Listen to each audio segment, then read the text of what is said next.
ನನ್ನ ಹೆಸರು ಕಾರ್ತಿಕ್. ನಾನು ಒಂದು ಬಡ ಕುಟುಂಬದಲ್ಲಿ ಜನಿಸಿದ್ದೆ. ನಾನು 15 ವರ್ಷದವನಿದ್ದಾಗಲೇ ನಮ್ಮ ಊರನ್ನು ಬಿಟ್ಟು ಸಿಟಿಗೆ ನೌಕರಿ ಹುಡುಕಲು ಬಂದಿದ್ದೆ. ಏಕೆಂದರೆ ನಮ್ಮ ಮನೆಯ ಪರಿಸ್ಥಿತಿ ತೀರಾ ಹದಗೆಟ್ಟಿತ್ತು. ನಾನು ಸಿಟಿಗೆ ಬಂದು ಗಲ್ಲಿಗಳಲ್ಲಿ ನೌಕರಿಗಾಗಿ ಅಲೆದಾಡುತ್ತಿದ್ದೆ. ನಂತರ ಒಂದು ಡಾಬಾದಲ್ಲಿ ನನಗೆ ಕೆಲಸ ಸಿಕ್ಕಿತ್ತು.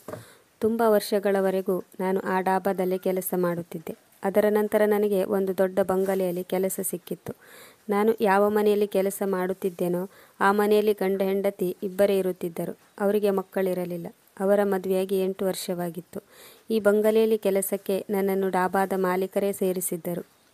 ಯಾಕೆಂದರೆ ಡಾಬಾದ ಮಾಲೀಕರು ಯಾವುದೋ ಒಂದು ಕಾರಣಕ್ಕೆ ಡಾಬಾವನ್ನು ಮುಚ್ಚಿದ್ದರು.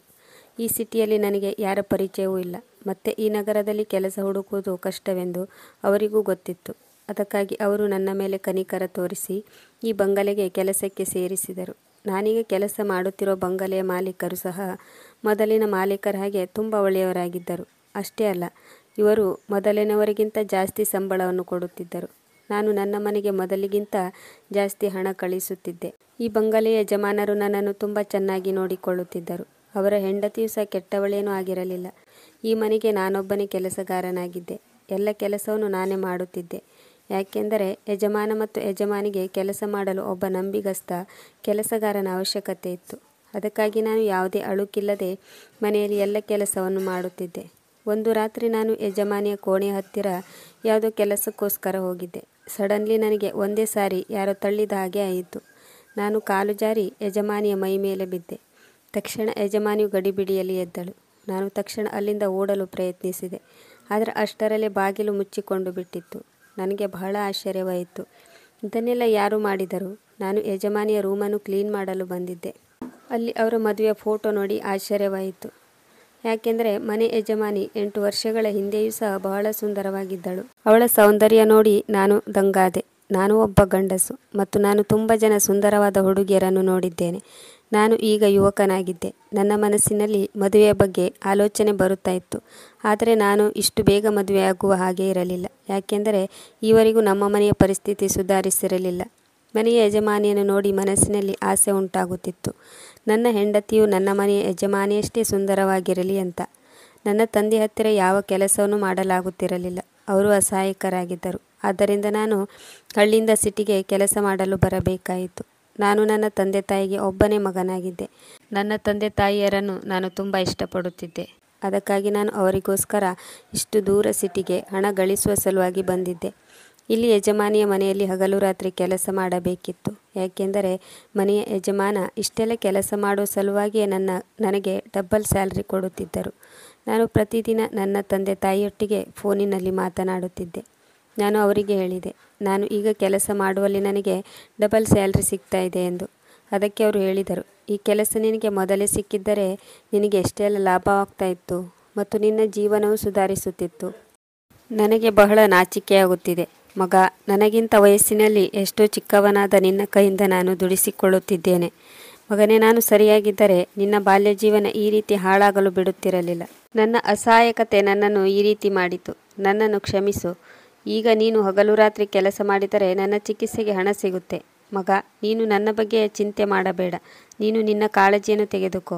ಮೊದಲು ಯಾವುದೇ ಚಿಂತೆ ಇಲ್ಲದೆ ನೀನು ನಿನ್ನ ಕೆಲಸವನ್ನು ಮಾಡು ಎಂದು ಹೇಳಿದರು. ಅಪ್ಪ ತುಂಬ ಒಳ್ಳೆಯವರಾಗಿದ್ದರು. ಅವರು ನನ್ನ ಬಾಲ್ಯ ಜೀವನ ಹಾಳಾಯಿತೆಂದು ಬಹಳ ಗಿಲ್ಟ್ ಫೀಲ್ ಮಾಡಿಕೊಳ್ಳುತ್ತಾ ಇದ್ದರು. ಅವರ ಪ್ರಕಾರ ಮಕ್ಕಳ ಮೇಲೆ ಬಾಲ್ಯದಲ್ಲಿ ಜವಾಬ್ದಾರಿಯನ್ನು ಹೇರಬಾರದು. ಮಕ್ಕಳು ದೊಡ್ಡವರಾದ ಮೇಲೆ ಜವಾಬ್ದಾರಿಯನ್ನು ಹೊರಬೇಕು.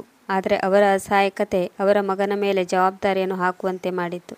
ಯಜಮಾನ ಮತ್ತು ಯಜಮಾನಿಯ ಮನೆಯಲ್ಲಿ ಕೆಲಸ ಮಾಡುವಾಗ ನನಗೆ ಯಾವುದೇ ರೀತಿಯ ತೊಂದರೆ ಆಗಲಿಲ್ಲ.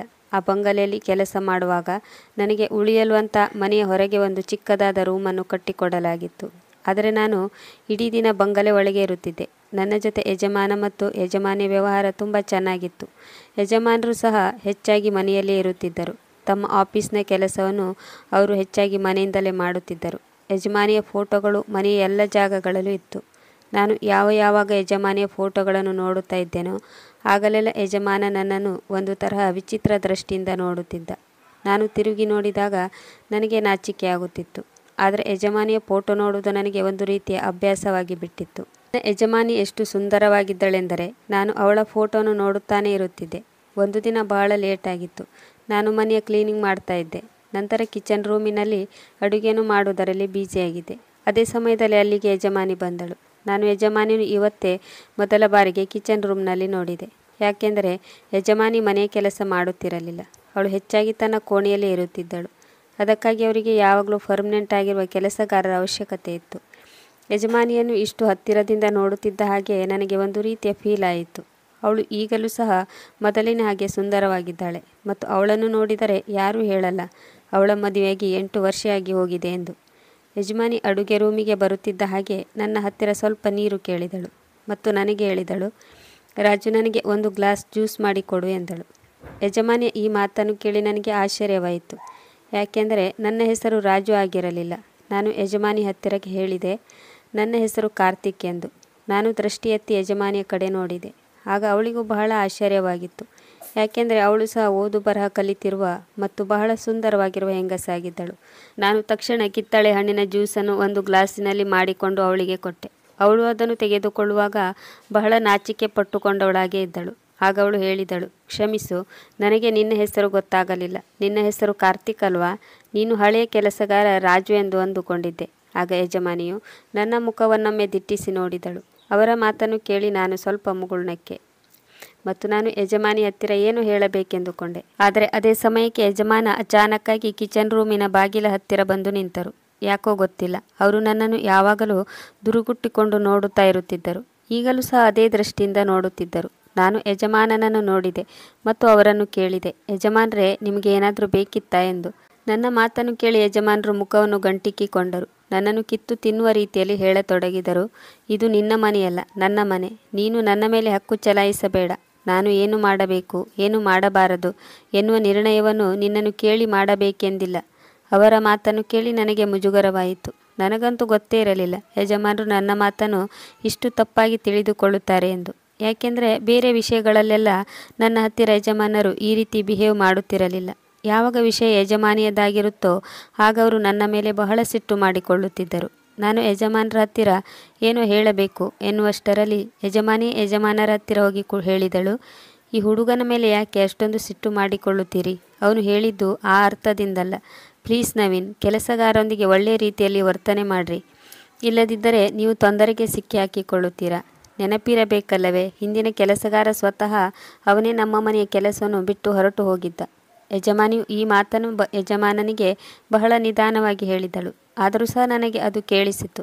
ಯಜಮಾನರು ನನ್ನನ್ನು ನೋಡಿ ಹೇಳಿದರು, ಕಾರ್ತಿಕ್, ನೀನು ರಾತ್ರಿ ಬೇಗ ಮಲಗಬೇಡ, ನನಗೆ ನಿನ್ನ ಹತ್ತಿರ ಒಂದು ಕೆಲಸವಿದೆ ಎಂದು ಹೇಳಿ ಯಜಮಾನರು ಯಜಮಾನಿಯೊಟ್ಟಿಗೆ ಹೊರಟು ಹೋದರು. ನಂತರ ನಾನು ಅಡುಗೆ ಮಾಡುವುದರಲ್ಲಿ ಮಗ್ನನಾದೆ. ನಾನು ಪುನಃ ಯೋಚಿಸುತ್ತಿದ್ದೆ, ಹಿಂದಿನ ಕೆಲಸಗಾರನಿಗೆ ಏನಾಗಿರಬಹುದು? ಅವನೇಕೆ ಈ ಕೆಲಸವನ್ನು ಬಿಟ್ಟು ಹೋದ? ಏನೂ ಕಾರಣವಿಲ್ಲದೆ ಹೀಗೆ ಆಗುತ್ತಾ? ನಾನು ಇದರ ಬಗ್ಗೆ ಬಹಳ ಸಮಯದವರೆಗೆ ಯೋಚಿಸುತ್ತಿದ್ದೆ. ಅಲ್ಲಿಯವರೆಗೆ ಅಡಿಗೆ ರೆಡಿಯಾಗಿತ್ತು. ನಾನು ಯಜಮಾನಿಗೆ ಊಟ ರೆಡಿಯಾಗಿದೆ ಎಂದು ಹೇಳಿದೆ. ಅಷ್ಟೇ ಅಲ್ಲ, ಅವರಿಗೋಸ್ಕರ ಡೈನಿಂಗ್ ಟೇಬಲ್ ಮೇಲೆ ಊಟವನ್ನು ರೆಡಿ ಮಾಡಿದೆ. ಅವರು ಊಟವನ್ನು ಮಾಡಿದ ಮೇಲೆ ನಾನು ಕಿಚನ್ ರೂಮ್ನಲ್ಲಿ ಕುಳಿತು ಊಟವನ್ನು ಮಾಡಿದೆ. ಊಟ ಮಾಡಿದ ನಂತರ ನನ್ನ ತಾಯಿಯ ಫೋನ್ ಬಂದಿತ್ತು. ನಾನು ಅವಳೊಟ್ಟಿಗೆ ಫೋನ್ನಲ್ಲಿ ಮಾತನಾಡುವುದರಲ್ಲಿ ಬ್ಯುಸಿಯಾಗಿದ್ದೆ. ನಾನು ನನ್ನ ತಾಯಿಗೆ ಇಲ್ಲಿಯ ಚಲನವಲನಗಳ ಬಗ್ಗೆ ಹೇಳುತ್ತಾ ಇದ್ದೆ ಮತ್ತು ನಾನು ಇವತ್ತು ಬೆಳಿಗ್ಗೆಯಿಂದ ಏನೆಲ್ಲ ಮಾಡಿದೆ ಎಂದು ಅಮ್ಮನಲ್ಲಿ ಹೇಳುತ್ತಿದ್ದೆ. ನಾನು ಫೋನಿನಲ್ಲಿ ಮಾತನಾಡುತ್ತಿರುವಾಗ ಯಾರೋ ನನ್ನನ್ನು ನೋಡುತ್ತಿರುವ ಹಾಗೆ ಅನುಭವವಾಯಿತು. ನಾನು ತಿರುಗಿ ಬಾಗಿಲ ಕಡೆ ನೋಡಿದಾಗ ಕಕ್ಕಾಬಿಕ್ಕಿಯಾದೆ. ಯಾಕೆಂದರೆ ಬಾಗಿಲ ಹತ್ತಿರ ಯಜಮಾನರು ನಿಂತಿದ್ದರು ಮತ್ತು ಯಾವ ರೀತಿ ದೃಷ್ಟಿಯಲ್ಲಿ ನೋಡುತ್ತಿದ್ದರೆಂದರೆ ನನ್ನಿಂದ ಅವರಿಗೆ ಏನೋ ನಷ್ಟವಾಗಿರುವ ಹಾಗೆ ನೋಡುತ್ತಿದ್ದರು. ನಾನು ತಕ್ಷಣ ಹೆದರಿಕೊಂಡು ಕಾಲ್ ಕಟ್ ಮಾಡಿದೆ. ನಾನು ತಕ್ಷಣ ಬಾಗಿಲ ಹತ್ತಿರ ಯಜಮಾನರು ನಿಂತ ಕಡೆ ಹೊರಟು ಬಂದೆ ಮತ್ತು ಯಜಮಾನರ ಹತ್ತಿರ ಕೇಳಿದೆ, ಹೇಳಿ ಯಜಮಾನ್ರೆ, ಏನು ಕೆಲಸ ಇದೆ ಎಂದು. ನಾನು ಯಜಮಾನರ ಹತ್ತಿರ ಕೇವಲ ಇಷ್ಟನ್ನೇ ಕೇಳಿದೆ. ಅದಕ್ಕೆ ಅವರು ಅಚಾನಕ್ಕಾಗಿ ನನ್ನ ಶರ್ಟಿನ ಕಾಲರನ್ನು ಹಿಡಿದು ಹೇಳತೊಡಗಿದರು, ನಿನಗೆ ಹೇಳಿದ್ದೇನಲ್ಲ, ಊಟ ಮುಗಿದ ತಕ್ಷಣ ನನ್ನ ರೂಮಿಗೆ ಬಾ ಎಂದು. ನೀನು ಮರೆತು ಹೋದೆಯಾ ಎಂದು ಕೇಳಿದರು. ಇದನ್ನು ಕೇಳಿ ನಾನು ಸಡನ್ಲಿ ಬೆಚ್ಚಿಬಿದ್ದೆ. ಯಾಕೆಂದರೆ ತಪ್ಪು ನನ್ನ ಕಡೆಯಿಂದಾಗಿತ್ತು. ಆದರೆ ನನಗೆ ತುಂಬ ಟೆನ್ಷನ್ ಆಯಿತು. ಪ್ರಾರಂಭದ ದಿನದಲ್ಲಿ ಯಜಮಾನರ ಬಿಹೇವಿಯರ್ ನನ್ನೊಟ್ಟಿಗೆ ಬಹಳ ಚೆನ್ನಾಗಿತ್ತು. ಆಗ ನಾನು ಇಲ್ಲಿ ಹೊಸಬನಾಗಿದ್ದೆ. ಆಗ ನನ್ನೊಟ್ಟಿಗೆ ಯಜಮಾನರು ಚೆನ್ನಾಗಿರುತ್ತಿದ್ದರು. ಈಗ ನಾನು ಇಲ್ಲಿ ಕೆಲಸಕ್ಕೆ ಸೇರಿ 1 ವಾರವಾಗುತ್ತಾ ಬಂದಿತ್ತು. ಅಷ್ಟೇ ಅಲ್ಲ, ಯಾವಾಗ ಬೆಳಿಗ್ಗೆಯಿಂದ ರಾತ್ರಿಯವರೆಗೂ ನಾನು ಇಲ್ಲಿ ಕೆಲಸ ಮಾಡಬೇಕೆಂದು ನಿಶ್ಚಯವಾಯಿತು ಆವಾಗಿನಿಂದಲೂ ಯಜಮಾನರ ಬಿಹೇವಿಯರ್ ನನ್ನೊಟ್ಟಿಗೆ ಬಹಳ ಕೆಟ್ಟದಾಗುತ್ತಾ ಬರುತ್ತಿದೆ. ಅಷ್ಟೇ ಅಲ್ಲ, ಅವರು ಯಾವತ್ತೂ ನನ್ನೊಂದಿಗೆ ಸಿಟ್ಟಿನಲ್ಲೇ ಮಾತನಾಡುತ್ತಿದ್ದರು. ನಾನು ಯಜಮಾನರ ಹತ್ತಿರ ಹೇಳಿದೆ, ಯಜಮಾನ್ರೆ, ನನ್ನಿಂದ ತಪ್ಪಾಗಿದೆ, ನನ್ನನ್ನು ಕ್ಷಮಿಸಿ ಎಂದು ಹೇಳಿ ಅವರ ಮುಂದೆ ಕೈ ಜೋಡಿಸಿದೆ. ಆಗ ಅವರು ನನ್ನ ಮೇಲೆ ಕನಿಕರ ತೋರಿಸಿದರು. ಅವರು ಹೇಳತೊಡಗಿದರು, ತಕ್ಷಣ ಇಲ್ಲಿಂದ ಹೊರಟು ನನ್ನೊಂದಿಗೆ ನನ್ನ ರೂಮಿಗೆ ಬಾ ಎಂದರು. ಹಾಗೆ ಹೇಳಿ ಅವರು ತಮ್ಮ ರೂಮಿಗೆ ಹೊರಟು ಹೋದರು. ನಾನು ತಕ್ಷಣ ನನ್ನ ಶರ್ಟಿನ ಕಾಲರನ್ನು ಸರಿ ಮಾಡಿ ಯಜಮಾನರ ರೂಮಿಗೆ ಹೋದೆ. ಆ ಸಮಯದಲ್ಲಿ ಆ ರೂಮಿನಲ್ಲಿ ಯಜಮಾನಿ ಇರಲಿಲ್ಲ. ಯಜಮಾನಿ ಹೊರಗಡೆ ಗಾರ್ಡನ್ನಲ್ಲಿ ತನ್ನ ಫ್ರೆಂಡೊಟ್ಟಿಗೆ ಫೋನ್ನಲ್ಲಿ ಮಾತನಾಡುತ್ತಿದ್ದಳು. ನಾನು ಯಜಮಾನರ ರೂಮಿಗೆ ಹೋಗುತ್ತಿದ್ದ ಹಾಗೆ ಯಜಮಾನರು ನನ್ನನ್ನು ನೋಡುತ್ತಿದ್ದಂತೆ ನನ್ನ ಕೈಯಲ್ಲಿ ಬಹಳ ಬೆಲೆ ಬಾಳುವ ವಸ್ತ್ರವನ್ನು ಕೊಟ್ಟು ಹೇಳಿದರು, ತಕ್ಷಣ ಈ ಬಟ್ಟೆಯನ್ನು ಹಾಕಿಕೊ. ಯಜಮಾನರ ಈ ಮಾತನ್ನು ಕೇಳಿ ನಾನು ದಂಗಾಗಿ ಹೋದೆ. ಯಾಕೆಂದರೆ ಯಜಮಾನರು ಇಷ್ಟು ಬೆಲೆ ಬಾಳುವ ಬಟ್ಟೆಯನ್ನು ನನಗೆ ಯಾಕೆ ಹಾಕಿಕೊಳ್ಳಲು ಹೇಳುತ್ತಿದ್ದಾರೆ ಎಂದು ಗೊತ್ತಾಗಲಿಲ್ಲ. ಯಾಕೆಂದರೆ ಬಟ್ಟೆಯನ್ನು ನೋಡುತ್ತಿದ್ದ ಹಾಗೆ ಗೊತ್ತಾಗುತ್ತಿತ್ತು, ಅದು ಬಹಳ ಬೆಲೆ ಬಾಳುವುದು ಎಂದು ನನಗೆ ಅನಿಸುತ್ತಿತ್ತು. ಇದು ಯಜಮಾನರ ಬಟ್ಟೆ ಹಾಗೆ ಇದೆ, ಇದು ಹೊಸ ಬಟ್ಟೆ ಎಂದು ಅನಿಸುತ್ತಿತ್ತು. ಇದನ್ನು ಒಂದು ಸಾರಿಯೂ ಉಪಯೋಗಿಸಲಿಲ್ಲ. ನಾನು ಕೇಳಿದೆ, ಇದರ ಅರ್ಥ ಏನು ಯಜಮಾನ್ರೆ ಎಂದು. ಅದಕ್ಕೆ ಅವರು ತಕ್ಷಣ ಕೈಯಿಂದ ಸನ್ನೆ ಮಾಡಿದರು ಮತ್ತು ಬೇಗ ಇದನ್ನು ಹಾಕಿಕೋ ಎಂದರು. ಇದನ್ನು ಕೇಳಿ ನನಗೆ ಬಹಳ ಭಯವಾಯಿತು. ನಾನು ಪುನಃ ಕೇಳಿದೆ, ಯಾಕೆ ಯಜಮಾನ್ರೆ, ನಾನು ನಿಮ್ಮ ಇಷ್ಟು ಬೆಲೆ ಬಾಳುವ ಬಟ್ಟೆಯನ್ನು ತೊಡುವುದಿಲ್ಲ ಎಂದೆ. ಆಗ ಯಜಮಾನರು ಬೇಗ ಬೇಗ ತಮ್ಮ ಕೈಯಿಂದ ನನ್ನ ಶರ್ಟಿನ ಬಟನನ್ನು ಓಪನ್ ಮಾಡಲು ಶುರು ಮಾಡಿದರು ಮತ್ತು ಹೇಳಿದರು, ಯಾಕೆಂದರೆ ಇವತ್ತು ನಿನ್ನ ಮೊದಲ ರಾತ್ರಿ, ನೀನು ಮದುಮಗನಾಗಿ ಮದುಮಗಳ ಕೋಣೆಗೆ ಹೋಗಬೇಕು. ಇದನ್ನು ಕೇಳಿ ನಾನು ಕಕ್ಕಾಬಿಕ್ಕಿಯಾದೆ. ನಾನು ಯೋಚಿಸಿದೆ, ನಿಜವಾಗ್ಲೂ ಯಜಮಾನರ ತಲೆ ಕೆಟ್ಟಿದೆಯಾ ಎಂದು. ಅವರು ನನ್ನ ಮದುವೆನೂ ಮಾಡುತ್ತಿದ್ದಾರಾ? ಹಾಗಾದರೆ ಆ ಹುಡುಗಿ ಯಾರು? ಅಷ್ಟೇ ಅಲ್ಲ, ಇವರು ನನಗೆ ಹೇಳದೆ ಕೇಳದೆ ಮದುವೆ ಮಾಡಿಸುತ್ತಿದ್ದಾರಾ? ಯಜಮಾನ್ರೆ, ನನಗೇನು ಅರ್ಥವಾಗುತ್ತಿಲ್ಲ ಎಂದೆ. ಅದಕ್ಕೆ ಅವರು ಹೇಳಿದರು, ನೀನು ನನ್ನ ಹೆಂಡತಿಯ ಗಂಡ ಮತ್ತು ನೀನು ರೆಡಿಯಾಗಿ ಅವಳ ರೂಮಿಗೆ ಹೋಗಬೇಕು ಎಂದರು. ಯಜಮಾನರ ಮಾತನ್ನು ಕೇಳಿ ನನಗೆ ಬಹಳ ಆಶ್ಚರ್ಯವಾಯಿತು ಮತ್ತು ನನ್ನ ಮನಸ್ಸು ಹೇಳುತ್ತಿತ್ತು, ಇಲ್ಲಿಂದ ಓಡಿ ಹೋಗು ಎಂದು. ಆದರೆ ಹೋಗುವುದಾದರೂ ಎಲ್ಲಿ? ಈ ಥರ ನೌಕರಿಯನ್ನು ಬಿಟ್ಟು ಇಲ್ಲಿಂದ ಓಡಿ ಹೋಗಲು ಸಾಧ್ಯವಿರಲಿಲ್ಲ ಮತ್ತು ರಾತ್ರಿ ಈ ಸಮಯದಲ್ಲಿ ಮನೆಗೆ ಹೋಗಲು ಸಹ ಸಾಧ್ಯವಿಲ್ಲ. ಯಾಕೆಂದರೆ ನಮ್ಮ ಊರು ಇಲ್ಲಿಂದ ತುಂಬ ದೂರದಲ್ಲಿದೆ. ಅಕಸ್ಮಾತಾಗಿ ನಾನು ಇಲ್ಲಿಂದ ಓಡಿ ಹೋದರೂ ಸಹ ನನ್ನ ಊರಿನಲ್ಲಿ ನನ್ನ ವಯಸ್ಸಾದ ತಂದೆ ತಾಯಿ ಯೋಚನೆ ಮಾಡಲು ಶುರು ಮಾಡುತ್ತಾರೆ, ಇದ್ದಕ್ಕಿದ್ದ ಹಾಗೆ ಯಾಕೆ ಇವನು ಕೆಲಸವನ್ನು ಬಿಟ್ಟು ಬಂದ ಎಂದು. ಅವರು ನನ್ನ ನೋಡುತ್ತಿದ್ದ ಹಾಗೆ ಟೆನ್ಷನ್ ಮಾಡಿಕೊಳ್ಳುತ್ತಾರೆ. ನನ್ನ ತಂದೆ ತಾಯಿಗೆ ತೊಂದರೆ ಕೊಡುವುದಕ್ಕಿಂತ ನಾನೇ ಸ್ವತಃ ಈ ಪ್ರಾಬ್ಲಮನ್ನು ಸಾಲ್ವ್ ಮಾಡಬೇಕು ಎಂದು ಯೋಚಿಸಿದೆ. ಅದಕ್ಕಾಗಿ ಬೇರೆ ದಾರಿ ಕಾಣದೆ ನಾನು ಯಜಮಾನರ ಹೊಸ ಬಟ್ಟೆಯನ್ನು ತೊಟ್ಟುಕೊಂಡೆ ಮತ್ತು ಯಜಮಾನರು ತಮ್ಮ ಕೈಯಿಂದಲೇ ನನ್ನ ಹೇರ್ ಸ್ಟೈಲ್ ಮಾಡಿದರು ಮತ್ತು ನನ್ನ ಮೇಲೆ ಅವರ ಹೊಸ ಪರ್ಫ್ಯೂಮನ್ನು ಹಾಕಿದರು. ಅದರ ಪರಿಮಳ ರೂಮಿನ ತುಂಬೆಲ್ಲ ಹರಡಿತು. ಅಷ್ಟೇ ಅಲ್ಲ, ಅವರು ತಮ್ಮ ಬಹಳ ಬೆಲೆ ಬಾಳುವ ಚಪ್ಪಲಿಯನ್ನು ಸಹ ಹಾಕಿಕೊಳ್ಳಲು ಹೇಳಿದರು. ನಾನು ಎಷ್ಟೊಂದು ಸ್ಮಾರ್ಟಾಗಿ ಕಾಣುತ್ತಿದ್ದೇನೆಂದರೆ ನನ್ನನ್ನು ನಾನೇ ಗುರುತು ಹಿಡಿಯದಷ್ಟು ಬದಲಾಗಿದ್ದೆ. ನಾನು ಮನಸ್ಸಿನಲ್ಲೇ ಯೋಚಿಸತೊಡಗಿದೆ, ಯಾವಾಗ ನನ್ನ ಮದುವೆಯಾಗುತ್ತೋ ಆವಾಗ ನಾನು ಮದುಮಗನಾಗಿ ಇಷ್ಟೇ ಸ್ಮಾರ್ಟಾಗಿ ಕಾಣಬಹುದು. ಆದರೆ ಮದುಮಗಳು ಹೇಗೆ ಎಂದು ಯೋಚಿಸಿದೆ. ಮದುಮಗಳ ಬಗ್ಗೆ ಯೋಚಿಸುತ್ತಿರುವಾಗ ಸಡನ್ನಾಗಿ ನನಗೆ ಯಜಮಾನಿಯ ನೆನಪಾಯಿತು ಮತ್ತು ನನಗೆ ಟೆನ್ಷನ್ ಆಗತೊಡಗಿತ್ತು. ಯಾಕೆಂದರೆ ನಾನೀಗ ಇದೇ ಪೊಸಿಷನ್ನಲ್ಲಿ ರೆಡಿಯಾಗಿ ಯಜಮಾನಿಯ ಬಳಿಗೆ ಹೋಗಬೇಕಿತ್ತು. ಯಾಕೆಂದರೆ ಯಜಮಾನರು ನನ್ನ ಮೇಲೆ ಒತ್ತಡ ಹಾಕುತ್ತಿದ್ದರು. ಅಕಸ್ಮಾತ್ತಾಗಿ ನಾನು ಈ ರೀತಿ ಮಾಡದಿದ್ದರೆ ಯಜಮಾನರು ನನ್ನನ್ನು ಕೆಲಸದಿಂದ ತೆಗೆದುಹಾಕಬಹುದು. ಆದರೆ ನಾನು ಈ ಸಮಯದಲ್ಲಿ ನೌಕರಿ ಬಿಡುವುದು ಬಹಳ ದೊಡ್ಡ ಆಪತ್ತನ್ನು ಎದುರಿಸಿದ ಹಾಗೆ. ಈ ಸಂದರ್ಭದಲ್ಲಿ ಹೇಗೆ ಪಾರಾಗುವುದೆಂದು ನಾನು ಯೋಚಿಸುತ್ತಾ ಸುಸ್ತಾಗಿ ಹೋಗಿದ್ದೆ. ನನಗೆ ಯಜಮಾನಿಯನ್ನು ಕಂಡರೆ ಇಷ್ಟವೇನೋ ಇತ್ತು, ಆದರೆ ನಾನು ಅವರನ್ನು ಯಾವಾಗಲೂ ಕೆಟ್ಟ ದೃಷ್ಟಿಯಿಂದ ನೋಡಿರಲಿಲ್ಲ. ಇದು ನನ್ನ ಯಜಮಾನರ ಆರ್ಡರ್ ಆಗಿತ್ತು. ಇದನ್ನು ಒಪ್ಪಿಕೊಳ್ಳದಿದ್ದರೆ ನಾನು ಕೆಲಸವನ್ನು ಕಳೆದುಕೊಳ್ಳಬೇಕಾಗುವುದು. ಏಕೆಂದರೆ ನನಗೆ ಈ ನೌಕರಿಯ ಅವಶ್ಯಕತೆ ತುಂಬ ಇದೆ. ಅದಕ್ಕಾಗಿ ನಾನು ಇಷ್ಟವಿಲ್ಲದಿದ್ದರೂ ಮದುಮಗನಾಗಿ ರೆಡಿಯಾದೆ. ನಾನು ರೆಡಿಯಾದ ಮೇಲೆ ಯಜಮಾನರು ನನ್ನ ಕೈಯನ್ನು ಹಿಡಿದುಕೊಂಡು ಬಲವಂತವಾಗಿ ಯಜಮಾನಿಯ ರೂಮಿನ ಹತ್ತಿರ ಕರೆದುಕೊಂಡು ಹೋದರು. ನನಗಂತೂ ಏನೂ ತೋಚಲಿಲ್ಲ. ಯಜಮಾನ್ರೆ, ಏನು ಮಾಡ್ತಾ ಇದ್ದೀರಾ ಎಂದು ನಾನೇನಾದರೂ ಅವರಿಗೆ ಪ್ರಶ್ನೆ ಕೇಳಿದರೆ ಅವರು ನನ್ನನ್ನು ದುರುಗುಟ್ಟಿಕೊಂಡು ನೋಡಿ ಸುಮ್ಮನಾಗುವಂತೆ ಹೇಳುತ್ತಿದ್ದರು. ಅವರು ನನ್ನನ್ನು ಯಜಮಾನಿಯ ಕೋಣೆ ಹತ್ತಿರದವರೆಗೂ ಕರೆದುಕೊಂಡು ಬಂದಿದ್ದರು. ಆ ಸಂದರ್ಭದಲ್ಲಿ ಯಜಮಾನಿ ತನ್ನ ಫ್ರೆಂಡ್ ಹತ್ರ ಬಹಳ ಸಮಯದವರೆಗೆ ಗಾರ್ಡನ್ನಲ್ಲಿ ಮಾತನಾಡಿಕೊಂಡು ತನ್ನ ಇನ್ನೊಂದು ರೂಮಿನಲ್ಲಿ ಹೋಗಿ ಮಲಗಿದ್ದಳು. ಯಾಕೆಂದರೆ ಯಜಮಾನರು ನನ್ನನ್ನು ರೆಡಿ ಮಾಡಲು ಸುಮಾರು 1 ಗಂಟೆಯ ಸಮಯ ತೆಗೆದುಕೊಂಡಿದ್ದರು. ಯಜಮಾನರು ನನ್ನ ಹತ್ತಿರ ಹೀಗೆ ಹೇಳಲು ಶುರು ಮಾಡಿದರು, ಇದು ನಿನ್ನ ಮದುಮಗಳ ರೂಮ್. ನಿನ್ನ ಮದುಮಗಳು ಮಲಗಿದ್ದಾಳೆ, ಆದರೆ ನೀನು ಹೋಗಿ ಅವಳನ್ನು ಎಬ್ಬಿಸು. ಅಷ್ಟೇ ಅಲ್ಲ, ರಾತ್ರಿ ಪೂರ್ತಿ ನೀನು ನಿನ್ನ ಹೆಂಡತಿಯ ಒಟ್ಟಿಗೆ ಇರು ಎಂದರು. ಇದನ್ನು ಕೇಳಿ ನಾನು ನನ್ನ ಯಜಮಾನರಿಗೆ ಹೇಳಿದೆ, ನೀವು ಏನು ಮಾತನಾಡುತ್ತಿದ್ದೀರಾ, ನೀವು ಏನು ಹೇಳ್ತಿದ್ದೀರಾ ಎಂದು ನಿಮಗಾದರೂ ಗೊತ್ತಾ? ನೀವು ಯಾಕೆ ಹೀಗೆಲ್ಲ ಹೇಳ್ತಿದ್ದೀರಾ? ನಾನು ಯಜಮಾನ ಹೇಗೆ ಆಗುತ್ತೇನೆ? ಅಕಸ್ಮಾತ್ತಾಗಿ ಯಜಮಾನಿಗೆ ಗೊತ್ತಾದರೆ ಅವರು ನನ್ನನ್ನು ತಳ್ಳಿ ರೂಮಿನಿಂದ ಹೊರಗೆ ಹಾಕುತ್ತಾರೆ.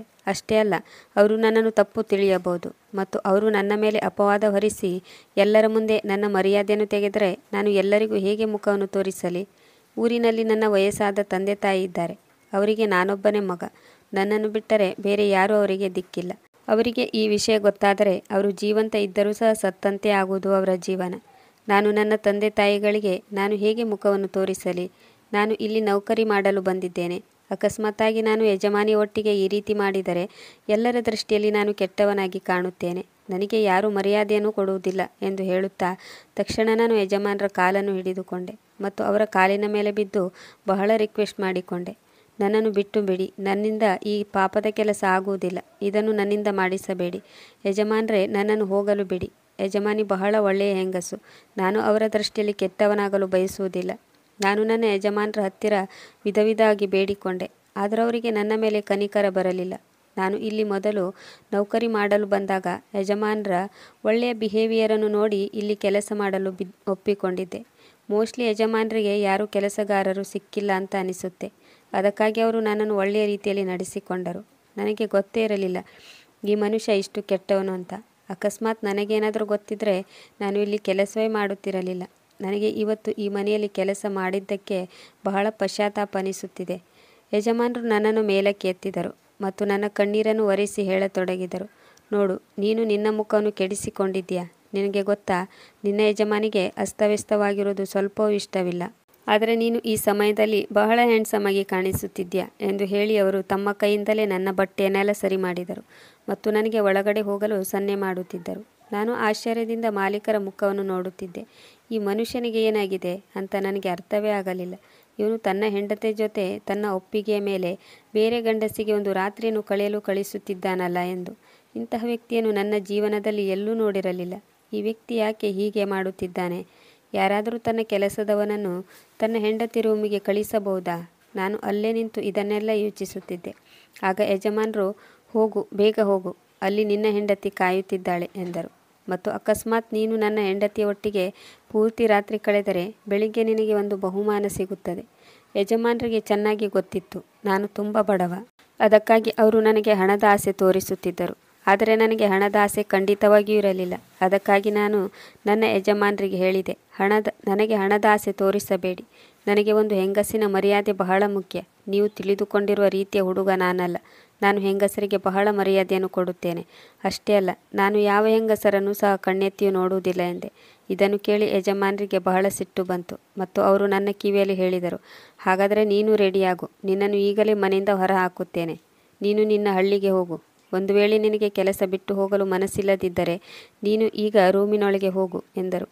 ಹೀಗೆ ಹೇಳುತ್ತಾ ಯಜಮಾನರು ರೂಮಿನ ಬಾಗಿಲನ್ನು ತೆರೆದರು ಮತ್ತು ನನ್ನನ್ನು ಒಳಗೆ ತಳ್ಳಿದರು. ನಾನು ಸೀದಾ ಬೆಡ್ಡಿನ ಮೇಲೆ ಯಜಮಾನಿಯ ಮೈ ಮೇಲೆ ಹೋಗಿ ಬಿದ್ದೆ. ಯಜಮಾನಿ ಬೆಡ್ ಮೇಲೆ ಮಗ್ಗಲು ಹಾಕಿ ಮಲಗಿದ್ದಳು. ಯಜಮಾನರು ನನಗೆ ಎಷ್ಟು ಜೋರಾಗಿ ತಳ್ಳಿದರೆಂದರೆ ನನ್ನನ್ನು ನಾನು ಕಂಟ್ರೋಲ್ ಮಾಡಿಕೊಳ್ಳಲು ಆಗಲಿಲ್ಲ.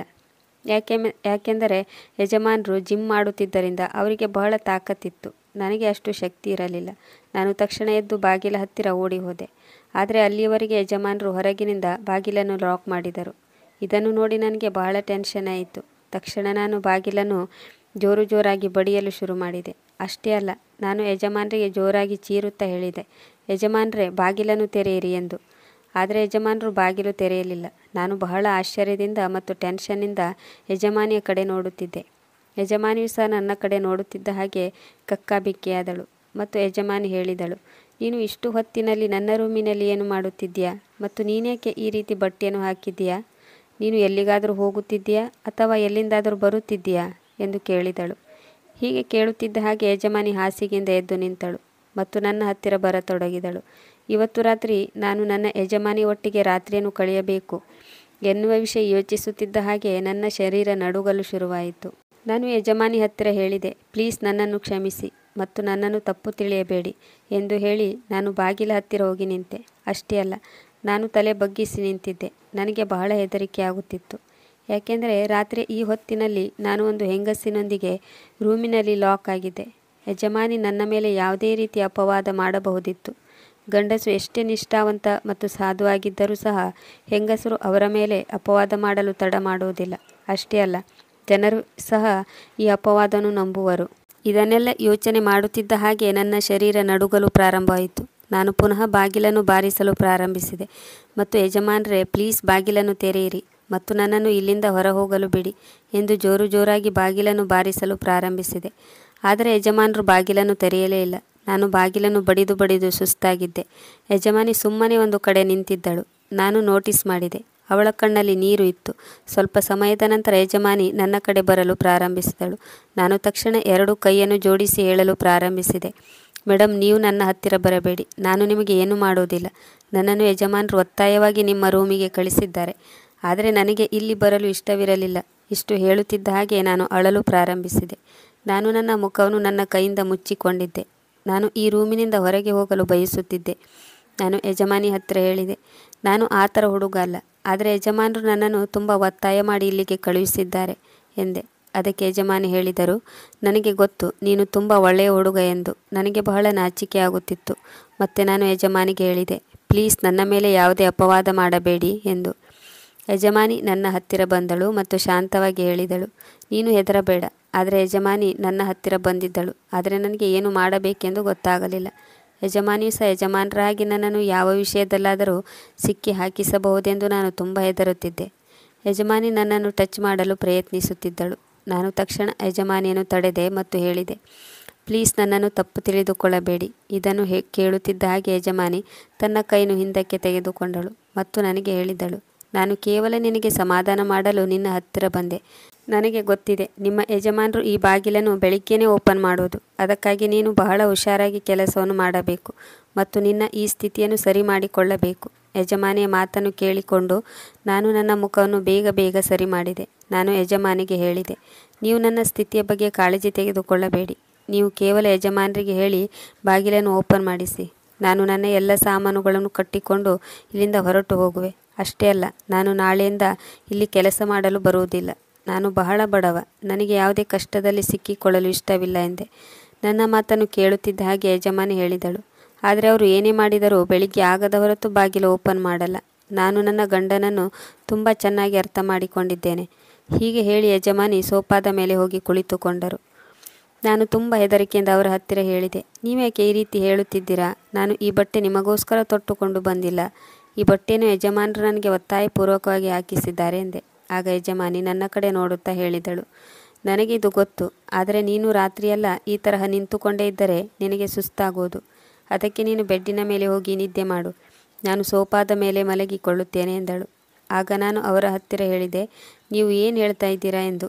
ಆದರೆ ಅವರು ನನ್ನ ಪ್ರಶ್ನೆಗೆ ಉತ್ತರಿಸದೆ ಸೋಫಾದ ಮೇಲೆ ಮಲಗಿಕೊಂಡರು ಮತ್ತು ಕಣ್ಣು ಮುಚ್ಚಿ ನಿದ್ದೆ ಮಾಡತೊಡಗಿದರು.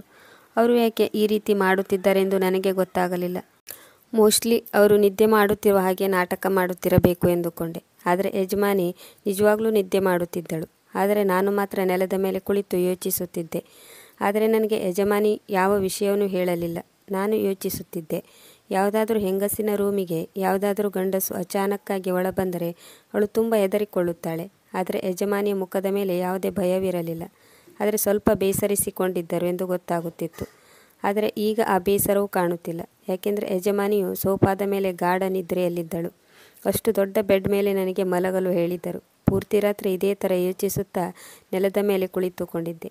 ಬೆಳಿಗ್ಗೆ ಆಗುತ್ತಾ ಇದ್ದ ಹಾಗೆ ಬಾಗಿಲು ಓಪನ್ ಮಾಡುವ ಶಬ್ದ ಕೇಳಿಸಿತು. ನಾನು ತಕ್ಷಣ ಬಾಗಿಲ ಕಡೆ ನೋಡಿದೆ ಮತ್ತು ಬಾಗಿಲ ಕಡೆ ಹೊರಡಲು ಶುರು ಮಾಡಿದೆ.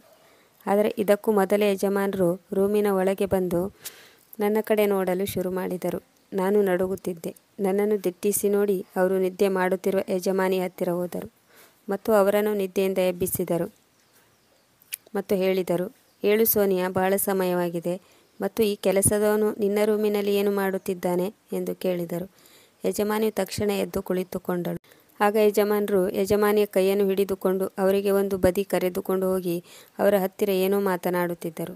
ಅವರು ನನ್ನ ಬಗ್ಗೆ ಮಾತನಾಡುತ್ತಿದ್ದ ಹಾಗೆ ತೋರುತ್ತಿತ್ತು. ಯಜಮಾನರ ಮಾತು ಕೇಳುತ್ತಿದ್ದ ಹಾಗೆ ಯಜಮಾನಿಯ ಮುಖದ ಬಣ್ಣವೇ ಬದಲಾಯಿತು. ಇದನ್ನು ನೋಡಿ ನಾನು ಬೆಚ್ಚಿಬಿದ್ದೆ. ಆದರೆ ನಾನು ಈಗ ಸ್ವತಂತ್ರವಾಗಿದ್ದೆ. ಅದಕ್ಕಾಗಿ ನಾನು ತಕ್ಷಣ ಹೊರ ಹೋಗಲು ನಿಂತೆ. ಆದರೆ ಯಜಮಾನರು ನನ್ನ ಹತ್ತಿರ ಹೇಳಿದರು, ಅಲ್ಲೇ ನಿಲ್ಲು ಮತ್ತು ಈ ಹೊಸ ಬಟ್ಟೆಯನ್ನು ಕಳಚಿಕೊಡು. ನಾನು ಸ್ವಲ್ಪ ಅದನ್ನು ಚೆಕ್ ಮಾಡಬೇಕು ಎಂದರು. ಮತ್ತು ನೀನು ಆದಷ್ಟು ಬೇಗ ಯಜಮಾನಿಗೆ ನಾಷ್ಟವನ್ನು ರೆಡಿ ಮಾಡಿ ತೆಗೆದುಕೊಂಡು ಬಾ ಎಂದರು. ಇದನ್ನು ಕೇಳಿ ನಾನು ತಕ್ಷಣ ಬಟ್ಟೆಯನ್ನು ಚೇಂಜ್ ಮಾಡಲು ಹೋದೆ. ಬಟ್ಟೆಯನ್ನು ತೆಗೆದು ನಾನು ಬೇಗ ನಾಷ್ಟವನ್ನು ರೆಡಿ ಮಾಡಿದೆ ಮತ್ತು ನನ್ನ ರೂಮಿಗೆ ಹೋಗಿ ಸುಮ್ಮನೆ ನಿದ್ದೆ ಮಾಡಿದೆ. ನಂತರ ನಾನು ಒಂದು ನಿರ್ಣಯ ಮಾಡಿದೆ. ನಾನು ಇಲ್ಲಿಂದ ಹೊರಟು ಹೋಗಬೇಕು ಎಂದು. ನಾನು ರಾತ್ರಿ ಪೂರ್ತಿ ಯಜಮಾನಿಯ ರೂಮಿನಲ್ಲಿ ಎಚ್ಚರವಾಗಿಯೇ ಇದ್ದೆ. ಅದಕ್ಕಾಗಿ ನನಗೆ ಬಹಳ ಸುಸ್ತಾಗಿತ್ತು. ನಾನು ತಕ್ಷಣ ಕಿಚನ್ ರೂಮಿಗೆ ಹೋದೆ. ಎಲ್ಲ ನಾಷ್ಟ ರೆಡಿಯಾಗಿತ್ತು. ಇದನ್ನು ನೋಡಿ ನಾನು ಹೆದರಿಕೊಂಡೆ, ಯಾಕೆಂದರೆ ಇವತ್ತು ನನಗೆ ಏನು ಕಾದಿರಬಹುದು ಎಂದುಕೊಂಡೆ. ಆದರೆ ಆ ಸಮಯದಲ್ಲಿ ನನಗೆ ಬಹಳ ಆಶ್ಚರ್ಯವಾಗಿತ್ತು, ಯಾಕೆಂದರೆ ಯಜಮಾನರು ಏನೂ ಹೇಳಲಿಲ್ಲ. ಇಂದು ಸಾಯಂಕಾಲ ನಾನು ನನ್ನ ಊರಿಗೆ ಹೊರಟು ಹೋಗಬೇಕು ಎಂದು ಮನದಲ್ಲೇ ಯೋಚಿಸಿದೆ. ನಾನು ಟೇಬಲ್ ಮೇಲೆ ನಾಷ್ಟವನ್ನು ಇಡುತ್ತಿದ್ದೆ. ಯಜಮಾನರು ನನ್ನನ್ನು ಗುರಾಯಿಸಿ ನೋಡುತ್ತಿದ್ದರು. ನಾನು ಕಿಚನ್ಗೆ ಹೋಗಿ ಸುಮ್ಮನೆ ನಿಂತುಕೊಂಡೆ ಮತ್ತು ಯಜಮಾನರ ಹತ್ತಿರ ಮಾತನಾಡಲು ಅವಕಾಶವನ್ನು ಹುಡುಕುತ್ತಿದ್ದೆ. ನಾನು ಯಜಮಾನರ ಹತ್ತಿರ ಅವಕಾಶ ಸಿಗುತ್ತಿದ್ದ ಹಾಗೆ ಹೇಳಿದೆ, ಯಜಮಾನರೇ, ನಾನು ಇವತ್ತು ಸಾಯಂಕಾಲ ಇಲ್ಲಿಂದ ಹೊರಟು ಹೋಗುತ್ತಿದ್ದೇನೆ. ನನ್ನ ಮಾತನ್ನು ಕೇಳಿ ಯಜಮಾನರಿಗೆ ಆಶ್ಚರ್ಯವಾಯಿತು. ಅವರು ಹೇಳಿದರು, ನಿನಗೆ ನೆನಪಿದೆಯಾ, ನೀನು ಯಾವಾಗ ಮೊದಲ ದಿನ ಇಲ್ಲಿ ಕೆಲಸ ಮಾಡಲು ಬಂದಿದ್ದೀಯೋ ಆಗ ನಾನು ನಿನಗೆ ಸಂತೋಷದಿಂದ 30,000 ರೂಪಾಯಿ ಹಣವನ್ನು ಕೊಟ್ಟಿದ್ದೆ. ನೀನು ಆ ಹಣವನ್ನು ನಿನ್ನ ತಂದೆ ತಾಯಿಗೆ ಕಳಿಸಿದ್ದೆ. ನೀನು ಆ 30,000 ರೂಪಾಯಿಯನ್ನು ನನಗೆ ವಾಪಸ್ ಮಾಡಿ ನೀನು ಇವತ್ತು ಸಾಯಂಕಾಲ ಅಥವಾ ಈಗಲೇ ಇಲ್ಲಿಂದ ಹೊರಟು ಹೋಗಬಹುದು ಎಂದು. ನನಗೆ ಯಜಮಾನರ ಮಾತು ಕೇಳಿ ಬಹಳ ಆಶ್ಚರ್ಯವಾಯಿತು, ಏಕೆಂದರೆ ಇವರು ನನಗೆ ಆ ಹಣವನ್ನು ಬ್ಲ್ಯಾಕ್ ಮೇಲ್ ಮಾಡಲು ನೀಡಿದ್ದರು. ಅವರು ಪುನಃ ಹೇಳತೊಡಗಿದರು, ನೀನು ಇವತ್ತು ಸಹ ನಿನ್ನ ಯಜಮಾನಿಯ ರೂಮಿಗೆ ಹೋಗಬೇಕು ಎಂದರು. ನಾನು ಅದಕ್ಕೆ ಯಜಮಾನರ ಹತ್ತಿರ ಕೇಳಿದೆ, ನೀವು ನನ್ನಿಂದ ಯಾಕೆ ಇದನ್ನೆಲ್ಲ ಮಾಡಿಸುತ್ತಿದ್ದೀರಿ ಎಂದು. ಅದಕ್ಕೆ ಯಜಮಾನರು ಹೇಳಿದರು, ಈ ಕೆಲಸವಂತೂ ನೀನು ಮಾಡಲೇಬೇಕು ಎಂದರು. ಇದನ್ನು ಕೇಳಿ ನಾನು ಕಕ್ಕಾಬಿಕ್ಕಿಯಾದೆ. ನಾನಂದುಕೊಂಡಿದ್ದೆ, ಯಜಮಾನರ ಹುಚ್ಚುತನ ಮುಗಿದು ಹೋಗಿದೆ ಎಂದು. ಆದರೆ ಇವತ್ತು ರಾತ್ರಿಯೂ ಸಹ ಯಜಮಾನರು ಯಜಮಾನಿಯ ಕೋಣೆಗೆ ಹೋಗಬೇಕು ಎನ್ನುತ್ತಿದ್ದರು. ಆದರೆ ಇವತ್ತು ಯಾಕೋ ನನಗೆ ಇದನ್ನೆಲ್ಲ ಸಹಿಸಿಕೊಳ್ಳಲು ಆಗಲಿಲ್ಲ. ನಾನು ಸುಮ್ಮನೆ ಇದನ್ನೆಲ್ಲ ಕೇಳುತ್ತಾ ನಿಂತೆ ಮತ್ತು ನಾನು ಯಜಮಾನರ ಎದುರಿಗೆ ಕೈ ಜೋಡಿಸಿ ಹೇಳಿದೆ, ಯಜಮಾನರೇ, ನನ್ನನ್ನು ಕ್ಷಮಿಸಿ, ನಾನು ಯಜಮಾನಿಯ ಜೊತೆ ಇದನ್ನೆಲ್ಲ ಮಾಡಲು ರೆಡಿಯಿಲ್ಲ ಎಂದೆ. ಆಗ ಯಜಮಾನರು ನನ್ನ ಕೈ ಹಿಡಿದು ಹೇಳಿದರು, ನಾನು ಏನು ಹೇಳುತ್ತೇನೋ ನೀನು ಅದನ್ನೇ ಮಾಡಬೇಕು. ಇಲ್ಲದಿದ್ದರೆ ನೀನು ಹಣದ ವ್ಯವಸ್ಥೆ ಮಾಡಿ ಇಲ್ಲಿಂದ ಹೊರಟು ಹೋಗಬಹುದು ಎಂದರು. ನನಗೆ ಪುನಃ ಟೆನ್ಷನ್ ಆಯಿತು. ಈಗ ಸಂಜೆ ಕಳೆದು ರಾತ್ರಿ ಆಯಿತು. ಯಜಮಾನರು ಪುನಃ ನನಗೆ ಹೊಸ ಬಟ್ಟೆಯನ್ನು ಧರಿಸಲು ಅವರ ಬಟ್ಟೆಯನ್ನು ನೀಡಿದರು ಮತ್ತು ಹೇಳಿದರು, ನಿಮ್ಮ ಯಜಮಾನಿಗೆ ಈ ಬಟ್ಟೆಯಲ್ಲಿ ನಾನು ಬಹಳ ಇಷ್ಟವಾಗುತ್ತಾ ಇದ್ದೆ. ಇವತ್ತು ರಾತ್ರಿ ನಿನ್ನನ್ನು ಅವಳು ಈ ಬಟ್ಟೆಯಲ್ಲಿ ನೋಡಿದರೆ ಅವಳ ಸಂತೋಷಕ್ಕೆ ಪಾರವೇ ಇರುವುದಿಲ್ಲ ಮತ್ತು ಆಗ ನೀನು ನಿನ್ನ ಕೆಲಸವನ್ನು ಯಶಸ್ವಿಯಾಗಿ ಮಾಡಬಹುದು. ನಾನು ಯಜಮಾನರ ಮಾತು ಕೇಳಿ ಏನನ್ನೂ ಹೇಳಲಿಲ್ಲ ಮತ್ತು ಅಲ್ಲಿಂದ ಸುಮ್ಮನೆ ಬಟ್ಟೆಯನ್ನು ಬದಲಾಯಿಸಲು ಹೊರಟು ಹೋದೆ. ನಾನು ಬಟ್ಟೆಯನ್ನು ಬದಲಾಯಿಸಿ ಬಾತ್ರೂಮಿನಿಂದ ಹೊರಗಡೆ ಬರುತ್ತಿದ್ದ ಹಾಗೆ ಯಜಮಾನರು ನನ್ನನ್ನು ನೋಡಿ ಸಂತೋಷಪಟ್ಟರು. ನಿನ್ನೆ ರಾತ್ರಿ ಹಾಗೆ ತಮ್ಮ ಪರ್ಫ್ಯೂಮನ್ನು ನನ್ನ ಮೇಲೆ ಸಿಂಪಡಿಸಿದರು ಮತ್ತು ನನ್ನನ್ನು ಯಜಮಾನಿಯ ರೂಮಿಗೆ ಹೋಗಲು ಹೇಳಿದರು. ನಾನು ಇವತ್ತು ಪುನಃ ಯಜಮಾನಿಯ ಬೇರೆ ರೂಮಿಗೆ ಬಂದಿದ್ದೆ. ನಾನು ಪೆಚ್ಚುಮರೆ ಹಾಕಿಕೊಂಡು ಯಜಮಾನಿಯ ರೂಮಿಗೆ ಬಂದೆ. ಇವತ್ತು ಯಜಮಾನಿ ಎಚ್ಚರವಾಗಿದ್ದಳು. ಯಾಕೋ ಗೊತ್ತಿಲ್ಲ, ನನಗೆ ಇವತ್ತು ಕೂಡ ಭಯವಾಗುತ್ತಿತ್ತು. ನಾನು ಸುಮ್ಮನೆ ತಲೆ ತಗ್ಗಿಸಿ ಕುಳಿತಿದ್ದೆ. ನನಗೆ ನೆನಪಿದೆ, ನಾನು ಒಳಗೆ ಬರುವಾಗ ಯಜಮಾನರು ಹೇಳಿದ್ದರು, ನಾನು ಯಾವ ಪರ್ಫ್ಯೂಮ್ ನಿನ್ನ ಮೈ ಮೇಲೆ ಹಚ್ಚಿದ್ದೀನೋ ಅದು ನಿನ್ನೆಯ ಪರ್ಫ್ಯೂಮ್ ಅಲ್ಲ. ಇವತ್ತಿನ ಪರ್ಫ್ಯೂಮ್ ಬಹಳ ತೀಕ್ಷ್ಣವಾದ ಪರ್ಫ್ಯೂಮ್. ಅದು ಪರಿಮಳದೊಟ್ಟಿಗೆ ನಶೆಯನ್ನು ಉಂಟು ಮಾಡುತ್ತದೆ. ಈಗ ನೀನು ನಶೆಯಲ್ಲಿ ಇದ್ದೀಯ. ಇವತ್ತು ನೀನು ನನ್ನ ಹೆಂಡತಿಯೊಂದಿಗೆ ಬಹಳ ಮಜವಾಗಿ ರಾತ್ರಿಯನ್ನು ಕಳೆಯುತ್ತೀಯ. ನಾನು ಇವತ್ತು ನೋಡುತ್ತೇನೆ ನನ್ನ ಹೆಂಡತಿ ಎಷ್ಟು ಮರ್ಯಾದಸ್ಥಳು ಮತ್ತು ಸಾಧು ಹೆಂಗಸು ಅಂತ. ನಾನು ಯಜಮಾನಿಯ ರೂಮಿಗೆ ಬಂದು ಕುಳಿತಿದ್ದೆ. ಅವಳು ನನ್ನನ್ನು ದುರುಗುಟ್ಟಿ ನೋಡುತ್ತಿದ್ದಳು. ನನಗೆ ಬಹಳ ನಾಚಿಕೆ ಆಗುತ್ತಿತ್ತು. ಯಜಮಾನರು ಹೇಳಿದ ಮಾತು ನನ್ನ ಕಿವಿಯಲ್ಲಿ ಗುಯ್ಗುಡುತ್ತಿತ್ತು. ಈ ಬಟ್ಟೆ ಯಜಮಾನಿಗೆ ಬಹಳ ಇಷ್ಟ ಮತ್ತು ಇವತ್ತು ರಾತ್ರಿ ಅವಳು ನಿನ್ನನ್ನು ಈ ವಸ್ತ್ರದಲ್ಲಿ ನೋಡಿ ತನ್ನ ಪ್ರಜ್ಞೆಯನ್ನು ತಪ್ಪುತ್ತಾಳೆ ಎಂದು. ಯಜಮಾನಿಯು ಬಹಳ ರಾತ್ರಿಯವರೆಗೆ ನನ್ನನ್ನು ನೋಡುತ್ತಾ ಕುಳಿತಿದ್ದಳು. ನಂತರ ಹೋಗಿ ಸೋಫಾದಲ್ಲಿ ನಿದ್ದೆ ಮಾಡಿದಳು. ನಾನು ಸಹ ಯಾವಾಗ ನಿದ್ದೆ ಹೋದೇನೋ ಅಂತ ಗೊತ್ತೇ ಆಗಲಿಲ್ಲ. ಬೆಳಿಗ್ಗೆ ನನ್ನ ಕಣ್ಣು ತೆರೆಯುತ್ತಿದ್ದ ಹಾಗೆ ನಾನು ನೋಡಿದೆ. ಯಜಮಾನಿಯು ಇಲ್ಲಿಯವರೆಗೆ ಸೋಫಾದಲ್ಲಿಯೇ ನಿದ್ದೆ ಮಾಡಿದ್ದಳು ಮತ್ತು ನನ್ನನ್ನು ನಾನು ಬೆಡ್ ಮೇಲೆ ನೋಡಿ ಭಯವಾಗಿ ಎದ್ದು ನಿಂತೆ. ನಾನು ಹೇಳುತ್ತಿದ್ದ ಹಾಗೆ ಬಾಗಿಲು ಓಪನ್ ಮಾಡಲು ಪ್ರಯತ್ನಿಸಿದೆ, ಆದರೆ ಬಾಗಿಲು ಓಪನ್ ಆಗಲಿಲ್ಲ. ಬೆಳಗಾಗುತ್ತಿದ್ದಂತೆ ನನ್ನ ನಶೆ ಸ್ವಲ್ಪ ಮಟ್ಟಿಗೆ ಇಳಿದು ಹೋಗಿತ್ತು. ನನಗೆ ಬಹಳ ಟೆನ್ಷನ್ ಆಯಿತು. ತಕ್ಷಣ ನಾನು ಜೋರಾಗಿ ಬಾಗಿಲನ್ನು ಬಾರಿಸಲು ಪ್ರಾರಂಭಿಸಿದೆ. ಯಜಮಾನಿ ಬಾಗಿಲು ಬಾರಿಸಿದ ಶಬ್ದ ಕೇಳಿ ಎದ್ದು ಕುಳಿತುಕೊಂಡಳು. ಆಗ ಯಜಮಾನರು ಬಾಗಿಲನ್ನು ಓಪನ್ ಮಾಡಿದರು. ನಾನು ಬೇಗ ಹೊರಗಡೆ ಹೊರಟು ಹೋದೆ. ಆಗ ಯಜಮಾನ ನನ್ನನ್ನು ನೋಡಿ ನಗಲು ಶುರು ಮಾಡಿದರು. ಆದರೆ ನಾನು ಅವರ ನಗುವಿಗೆ ಕೇರ್ ಮಾಡಲಿಲ್ಲ. ಇವತ್ತು ಸಹ ನಾನು ಯಜಮಾನಿಯ ಮರ್ಯಾದೆ ಉಳಿಸುವುದರಲ್ಲಿ ಯಶಸ್ವಿಯಾಗಿದ್ದೆ.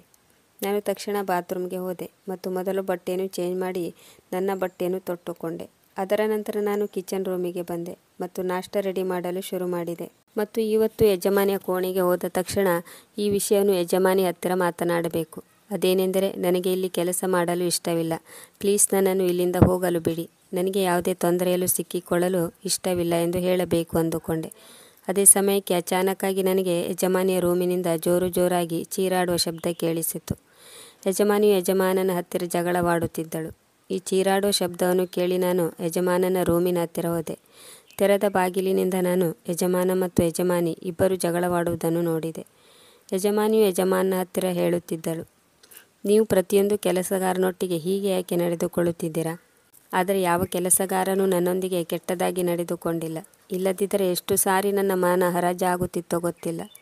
ಕೆಲಸಗಾರರು ನಿಮ್ಮ ಈ ಬಿಹೇವಿಯರ್ನಿಂದ ಮನೆಯಿಂದಲೇ ಓಡಿ ಹೋಗುತ್ತಾರೆ. ಆದರೂ ನೀವು ನಿಮ್ಮ ಈ ಕೆಟ್ಟ ಕೆಲಸದಿಂದ ಹೊರಗೆ ಬರಲ್ಲ. ಯಜಮಾನಿಯು ಯಜಮಾನರಿಗೆ ಒಂದು ಗ್ಲಾಸ್ ನೀರು ಕೊಟ್ಟು ಈ ಔಷಧಿಯನ್ನು ತಿನ್ನಿರಿ ಎಂದಳು. ಆದರೆ ಯಜಮಾನರು ಔಷಧಿಯನ್ನು ತಿನ್ನಲು ನಿರಾಕರಿಸುತ್ತಿದ್ದರು. ಆಗ ಯಜಮಾನಿ ಅವರಿಗೆ ಬಲವಂತದಿಂದ ಔಷಧಿಯನ್ನು ತಿನ್ನಿಸಿದಳು. ಆಗ ಯಜಮಾನರಿಗೆ ತಲೆ ಸುತ್ತು ಬಂದಿತ್ತು. ತಕ್ಷಣ ಯಜಮಾನಿ ಅವರನ್ನು ಹಿಡಿದುಕೊಂಡು ಬೆಡ್ ಮೇಲೆ ಮಲಗಿಸಿದಳು. ಯಜಮಾನರು ನಿದ್ದೆ ಹೋದರು. ನಾನು ಇದನ್ನು ನೋಡಿ ಯಜಮಾನಿಯ ರೂಮಿನ ಒಳಗಡೆ ಹೋದೆ. ಯಜಮಾನಿ ನನ್ನನ್ನು ನೋಡಿ ಹೇಳತೊಡಗಿದರು, ಒಳಗೆ ಬಾ ಕಾರ್ತಿಕ್, ನಾನು ನಿನಗಾಗಿ ವೇಟ್ ಮಾಡ್ತಾ ಇದ್ದೆ ಎಂದು ಹೇಳಿದರು. ನಾನು ನಿನಗೆ ಒಂದು ಮಾತನ್ನು ಹೇಳಲು ಇಷ್ಟಪಡುತ್ತೇನೆ. ಇದಕ್ಕೂ ಮೊದಲು ನೀನು ನಮ್ಮಿಬ್ಬರಿಗೂ ಚಹಾ ಮಾಡಿಕೊಂಡು ಬಾ. ಇದನ್ನೆಲ್ಲ ನೋಡಿ ನನ್ನ ಬುದ್ಧಿ ಪೂರ್ತಿಯಾಗಿ ಬ್ಲಾಕ್ ಆಗಿ ಹೋಗಿತ್ತು. ಆಗ ಯಜಮಾನಿ ಹೇಳುತ್ತಾಳೆ, ನಿನಗೆ ಕೇಳಿಸ್ಲಿಲ್ವಾ? ನಾನು 2 ಕಪ್ ಚಹಾ ತೆಗೆದುಕೊಂಡು ಬಾ ಎಂದು ಹೇಳಿದೆ ಮತ್ತು ನಾವಿಬ್ಬರು ಕುಳಿತುಕೊಂಡು ಚಹಾ ಕುಡಿಯುತ್ತಾ ಮಾತನಾಡೋಣ ಎಂದರು. ಅದಕ್ಕೆ ನಾನು ಏನನ್ನೂ ಮಾತನಾಡದೆ ತಕ್ಷಣ ಚಹಾವನ್ನು ಮಾಡಲು ಹೋದೆ ಮತ್ತು ಚಹಾ ಮಾಡಿಕೊಂಡು ಯಜಮಾನಿಯ ಮುಂದೆ ತಂದು ಇಟ್ಟೆ. ಆಗ ಯಜಮಾನಿ ಹೇಳಿದಳು, ಬಾ ಕುಳಿತುಕೋ. ನಾನು ಕುಳಿತುಕೊಂಡೆ. ಯಜಮಾನಿ ಹೇಳಿದಳು, ಚಹಾ ಕುಡಿ. ನಾನು ತಲೆ ತಗ್ಗಿಸಿ ಚಹಾವನ್ನು ಕುಡಿಯುತ್ತಿದ್ದೆ. ನಂತರ ಯಜಮಾನಿ ತನ್ನ ಕಥೆಯನ್ನು ಹೇಳಲು ಪ್ರಾರಂಭಿಸಿದಳು. ನೀನು ಅಂದುಕೊಳ್ಳಬಹುದು, ಇವನು ಎಂಥ ಗಂಡಸು, ತನ್ನ ಹೆಂಡತಿಯೊಂದಿಗೆ ಕೆಲಸಗಾರರಿಗೆ ರಾತ್ರಿ ಕಳೆಯಲು ಹೇಗೆ ಕಳಿಸುತ್ತಾನೆ ಎಂದು. ಹೌದು, ಆದರೆ 2 ವರ್ಷದ ಮುಂಚೆ ನನ್ನ ಗಂಡನಿಗೆ ಆಕ್ಸಿಡೆಂಟ್ ಆಗಿದ್ದು ಅವರು ನೆನಪಿನ ಶಕ್ತಿ ಕಳೆದುಕೊಂಡಿದ್ದಾರೆ. ಮೊದಲು ಅವರು ನನ್ನನ್ನು ಹುಚ್ಚನಂತೆ ಪ್ರೀತಿಸುತ್ತಿದ್ದರು. ನನ್ನ ಗಂಡ ನಾನು ಯಾವುದೇ ಗಂಡಸಿನೊಟ್ಟಿಗೆ ಮಾತನಾಡಿದರೂ ಸಹ ಅದನ್ನು ಸಹಿಸುತ್ತಿರಲಿಲ್ಲ. ಮೊದಲಿನಿಂದಲೂ ಅವರಿಗೆ ನನ್ನ ಮೇಲೆ ಸಂಶಯವಿತ್ತು. ಯಾವ ದಿನ ನನ್ನ ಗಂಡನಿಗೆ ಆಕ್ಸಿಡೆಂಟ್ ಆಯಿತೋ ಆ ದಿನ ನಾನು ಅವರ ಒಬ್ಬ ಗೆಳೆಯನನ್ನು ಆಸ್ಪತ್ರೆಗೆ ಕರೆದುಕೊಂಡು ಹೋದೆ. ಯಾಕೆಂದರೆ ನನಗಂತೂ ಈ ಪ್ರಪಂಚದಲ್ಲಿ ಮತ್ತೆ ಯಾರೂ ಇರಲಿಲ್ಲ. ನನ್ನ ಗಂಡನಿಗೆ ಎಚ್ಚರವಾಗುತ್ತಿದ್ದ ಹಾಗೆ ಆ ಪರಿಸ್ಥಿತಿಯಲ್ಲೂ ಸಹ ನನ್ನ ಗಂಡ ನನ್ನ ಮೇಲೆ ಸಂಶಯಪಟ್ಟರು. ನಿಧಾನವಾಗಿ ಅವರೇನೋ ಚೇತರಿಸಿಕೊಂಡರು. ಆದರೆ ಅವರ ಒಳಗಿನ ಹುಚ್ಚುತನ ಹಾಗೆ ಉಳಿಯಿತು. ಇದೇ ಕಾರಣದಿಂದ ನಮ್ಮ ಮನೆಗೆ ಯಾವುದೇ ಕೆಲಸಗಾರ ಬಂದರೂ ನನ್ನ ಮೇಲೆ ಸಂಶಯ ಪಡುತ್ತಾರೆ. ಅವರಿಗೆ ಅನಿಸುತ್ತೆ ಎಲ್ಲ ಗಂಡಸರೊಟ್ಟಿಗೂ ನಾನು ಅಡ್ಜಸ್ಟ್ ಮಾಡಿಕೊಳ್ಳುತ್ತೇನೆ ಎಂದು.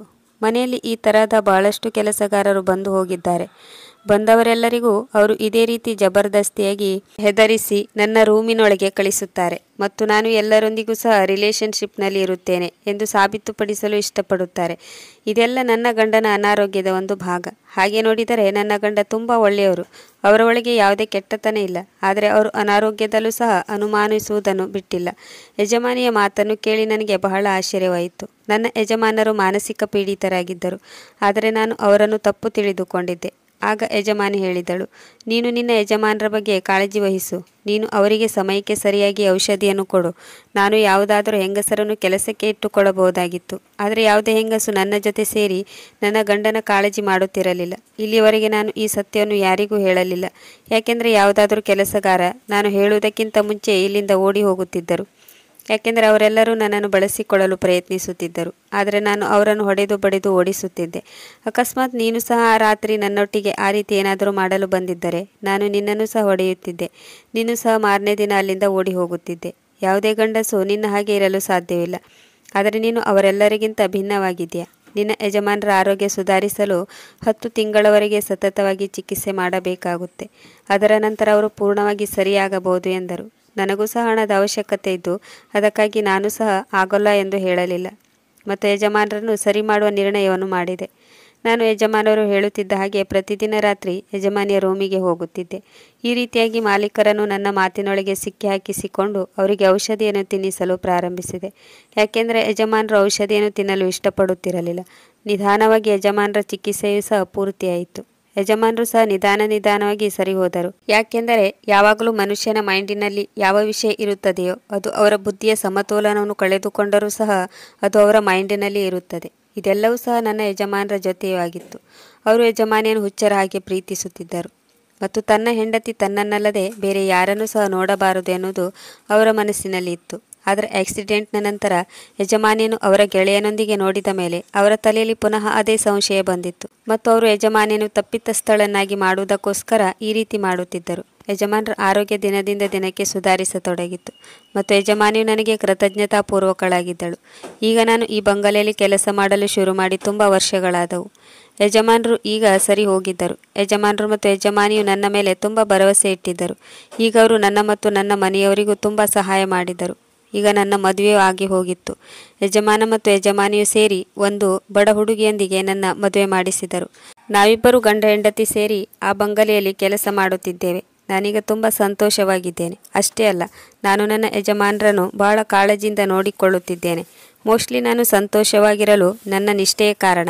ಯಾಕೆಂದರೆ ಯಾವತ್ತೂ ನಾನು ನನ್ನ ಯಜಮಾನಿಯನ್ನು ಕೆಟ್ಟ ದೃಷ್ಟಿಯಿಂದ ನೋಡದೆ ನಿಷ್ಠೆಯಿಂದ ಇದ್ದೆ. ಪ್ರಿಯ ವೀಕ್ಷಕರೇ, ಈ ಕತೆ ನಿಮಗೆ ಇಷ್ಟವಾಗಿದ್ದಲ್ಲಿ ಇದಕ್ಕೊಂದು ಲೈಕ್ ಕೊಡಿ, ಸಬ್ಸ್ಕ್ರೈಬ್ ಮಾಡಿ ಮತ್ತು ಶೇರ್ ಮಾಡಿ. ಮುಂದಿನ ಕಥೆಯೊಂದಿಗೆ ಮತ್ತೆ ಭೇಟಿಯಾಗೋಣ. ಕತೆ ಕೇಳಿದ್ದಕ್ಕೆ ಧನ್ಯವಾದಗಳು.